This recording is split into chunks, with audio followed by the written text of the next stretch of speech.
आजच्या या रांगोळी वर्गामधला point to be noted वाला एक छान मुद्दा आहे जो मला हायलाईट करावासा वाटतोय.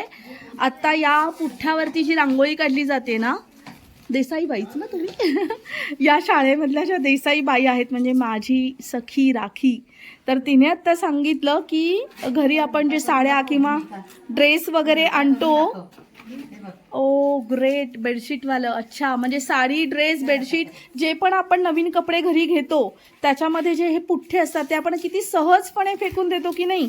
तर या सगळ्या ज्या शाळेच्या शिक्षिका आहेत त्या या अशा प्रकारचे पुठ्ठे शाळेमध्ये आणतात आणि वेगवेगळ्या उपक्रमांना किंवा लिखाण करायला वापरतात. खूपच कौतुकास्पद. म्हणजे एकीकडे आपण शून्य कचरा अभियानाचा जेव्हा विचार करतो तेव्हा ह्या आपल्यासाठी अनावश्यक असलेल्या गोष्टी इतरांसाठी किती उपयुक्त असतात ते यावरून लक्षात येत आहे. यश आणि श्रेयश ना. नमस्ते ताई. हा यश, हा श्रेयश आणि त्यांची आई. ॲक्च्युली मी त्यांचा व्हिडिओ यासाठी करते की माझी मैत्रीण आहे म्हणजे यांच्या देसाईबाई, त्यांनी स्टेटस ठेवलं होतं की एक मुलगी बरेच दिवस शाळेत येत नव्हती, तिच्याकडे दप्तर नव्हतं, साधी पिशवी होती म्हणून.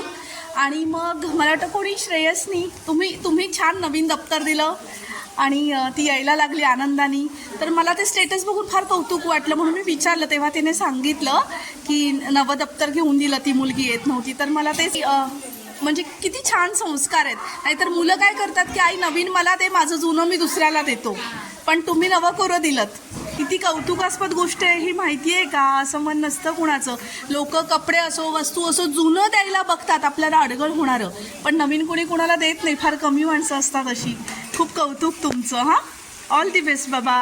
दानत सगळ्यांकडे नसते, जी तुमच्याकडे आहे.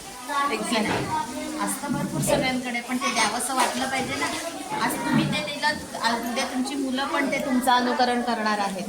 आणि मी तर त्यांना नेहमी सांगतच आले की शाळेसाठी, ह्या शाळेची आठवण ठेवा आणि काहीतरी शाळेसाठी मोठं झाल्यावर करा, आणि ती नक्की करा.